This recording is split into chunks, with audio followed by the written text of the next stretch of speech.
Plenty to pay. Everybody now. 9, Rise of the Potato Sacks. Number 9. Number 9. My man Cyrus over here. Those little potato sacks brought you to tears, man. I would not say that, but Well, I enjoyed it. they weren't just potato sacks. They were potato sacks with a bunch of clock parts in them. They were potato sacks with a soul. Yeah. It's got the look and the feel of an adult movie. It's got all that mood. It's very somber, kind of depressing. Yet the story is simplistic on a kid's level. So you're like, who do we market this to?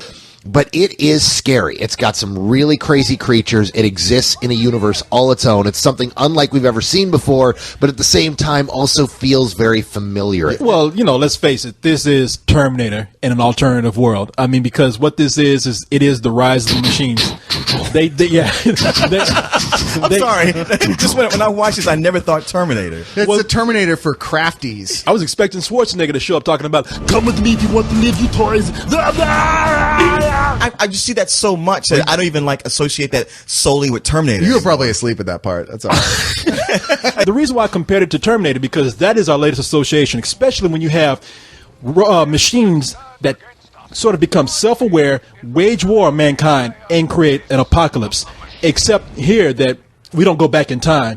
We get the impression that these are some sort of gizmos, automatons that were created by someone, and this person sacrificed their life to give these little things life so that they could carry on somehow in the future. Yeah, but we don't know why or how or what happened to the world, and yeah. Well, we understand that the machines pretty much killed all humans, and it's pretty graphic too. One of the little creatures looks into an automobile, and there's a woman holding a dead child. Yeah. So it's like, I was like, whoa, shit, they ain't holding back on this at all. Some of the visuals in this film come from a person who has a very unique look on his creativity. However, these characters, whenever they were in jeopardy, I didn't get a chance to really know them. I mean, the movie's short. Because of that, the characters don't really seem like real characters to me. As the story develops, you get why they are the way they are. And that is all explained. But it doesn't make for really interesting characters. Give me a story. Give me something I can attach myself to and really, feel something. And that just wasn't happening. I got to side more with Corey that these things, not having personality, as much as that's explained, it didn't pull me in. This is a long, extended cutscene from a video game. A very cool video game. But a good video game. There's not a wealth of character because these things were just born. They don't have a backstory. The soul of this that you say this is missing is in the environment itself. I couldn't take my eyes off of. I mean, I thought it was fascinating. Almost every sequence in this film did stuff I had never seen anything like it before. The real problem with this film is that it just kind of ends. There's this big build up. You think, wow, they're building to something really cool, really awesome, and then it's like, Actually, I agree with you. That's my only problem with this film is that at the end you're like, oh, well, that was kind of anticlimactic. These voices in the movie, you have like John C. Reilly, Crispin Glover, Jennifer Connelly, and Elijah Wood, and Christopher Plummer. Well, my point is with your younger cast. They're kind of generic, man. It's Martin Landau and Christopher Plummer that really stand out because their characters seem to fit them. Here. Stop! Some things in this world are better left where they lie. But if you know where to look, these ruins are full of riches. Wait. Almost there. Friend?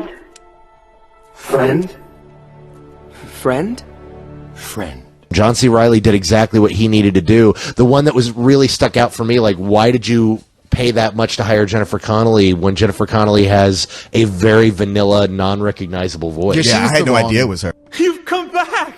I never left. You finally decided to join the fight. She was the wrong choice for that role. I give it a matinee because visually I do think that this is an original concept from somebody who really got the idea out there. Just fell short in one of the most important areas, and that is an engaging story. Well, I actually found this engaging all the way through. While I agree with you, I think it's not by any stretch of the imagination. It has a lot of depth as far as character goes. That's not really the point here. This is enthusiastically a full price for me.